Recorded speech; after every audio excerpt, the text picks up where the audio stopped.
Hello and welcome to another episode of Bike Channel Kenya. Now, the beginner market right now in Kenya is very hot, and that means more people are getting into biking. And the Duke 390 is among the bikes beginners can choose from right now. And today we are going to review it. Let's start with the shape. Now, this being a naked version bike of the RC390, it doesn't have a lot of fairings. The split LED headlights look very aggressive and futuristic at the same time. The paint job is bright orange, which is a staple food at KTM, although you can get some of the bikes in pure black if you are an introvert. Now, when it comes to the sitting position, it has a forward biased feel to it, which is among the first things you will notice when you throw a leg over one. Fire it up and you get that single cylinder sound, which we all know. Now, single cylinders engines are not very charismatic when it comes to the sound department. Although, since this will be probably your first bike, that will be the least of your worries. Click first gear and off you go. The engine produces 43 brake horsepower and 37 Newton meters of torque. Virtually, nothing happens until around 6,000 revolutions per minute. That is when the bike comes to life. And because there is nothing before 6K revolutions per minute, you'll be shifting a lot. Although, as a beginner, that should feel good, since you'll have a sense of riding something with a soul. Since now almost all cars have automatic gearboxes, and that is where you'll probably be coming from. Now that you're moving, you'll have to stop at some point, and for that, you'll need brakes, which are by Brembo, and I must say they are very good. The ABS has you covered, since if you are frank, as a beginner, the last thing you'll want is the front tire locking up on you. Now, with the 2019 model, you can't completely turn off the ABS, but KTM will let you turn off the rear ABS in the Supermoto mode, which will let the rear lock up and come out like you will see on a Supermoto. Not sure if many guys are into that, but we absolutely love it here at Bike Channel Kenya. The suspension is by WP, which is owned by KTM. For a beginner, it will be perfect. Though we felt it was a bit soft, especially when we had braked. But then again, as a beginner, you'll hardly ever add brake, unless it is an emergency. And for the doubting Thomases, WP just won its first race on MotoGP last weekend, which goes on to show you how good it is nowadays. Let's get to the handling, which is where it won us over. The chassis is so balanced. Just pick a line in a corner and it will happily stay there all day long.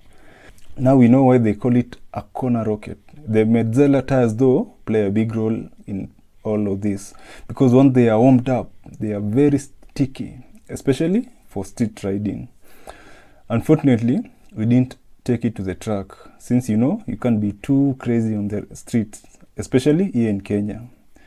But don't worry, we are planning on it in the track soon, and when we do, we'll do a vlog of it and you will see it here. So if you have not subscribed, remember to do so. Let's talk about the dash, which is a full-on TFT dash, which is easy to read. There's also a night feature, which makes the display black, which is what we thought looked better over the white themed one. The dash displays all sorts of things you will expect from a dashboard, only that they are displayed electronically.